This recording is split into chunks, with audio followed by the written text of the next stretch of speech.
Hello, നമ്മുടെ ബേബിക്ക് almost എല്ലാ ഫുഡും നമ്മൾ ഇൻട്രൊഡ്യൂസ് ചെയ്ത് കഴിഞ്ഞു കേട്ടോ. അപ്പോൾ ഞാൻ ഇപ്പോൾ തൊട്ടിട്ട് അവൾക്ക് കോമ്പിനേഷൻസ് ട്രൈ ചെയ്ത് തുടങ്ങി. അതായത് രണ്ട് ഫ്രൂട്ട്സൊക്കെ ഒരുമിച്ച് കൊടുക്കുകയും അങ്ങനെയൊക്കെ ഓരോന്ന് രണ്ടെണ്ണം കൂടി മിക്സ് ചെയ്ത് തുടങ്ങി. അപ്പോൾ ഇന്ന് നമുക്ക് അവക്കാഡോ ആൻഡ് റോബസ്റ്റ് കൊടുക്കാം. അവക്കാഡോ ആൻഡ് റോബസ്റ്റിൽ ഒരുപാട് ഗുണങ്ങളുണ്ട്. കാരണം ഇതിൽ ഹെൽത്തി ഫാറ്റ്സ് ഉണ്ട്. ഇത് ബ്രെയിൻ ഡെവലപ്മെൻറ്റിന് ഭയങ്കര നല്ലതാണ്. പെട്ടെന്ന് ഡൈജസ്റ്റ് ചെയ്യാൻ എളുപ്പമുണ്ട്. ഫൈബർ ഉണ്ട് ഇതിൽ. വൈറ്റമിൻസ് ഉണ്ട്, എസ്പെഷ്യലി വൈറ്റമിൻ B6 പൊട്ടാഷ്യം ഇതൊക്കെ അടങ്ങിയിട്ടുണ്ട്. ഇനി കുറച്ച് മെലിഞ്ഞിരിക്കുന്ന കുട്ടികൾക്കാണെങ്കിൽ വെയിറ്റ് ഗെയിനും നല്ലതാണ് കേട്ടോ.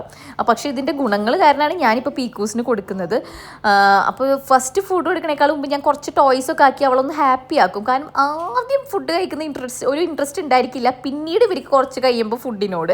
അപ്പോൾ ആദ്യം തന്നെ കുറച്ച് ടോയ്സൊക്കെ കഴിഞ്ഞ്, പ്രത്യേകിച്ച് അവൾക്ക് മൂവിങ് ടോയ്സൊക്കെ ഭയങ്കര സന്തോഷമാണ്. അത് കഴിഞ്ഞ് ആകുമ്പോൾ അവൾക്ക് ഫുഡും നല്ല ഹാപ്പി ആയിട്ട് കഴിക്കും.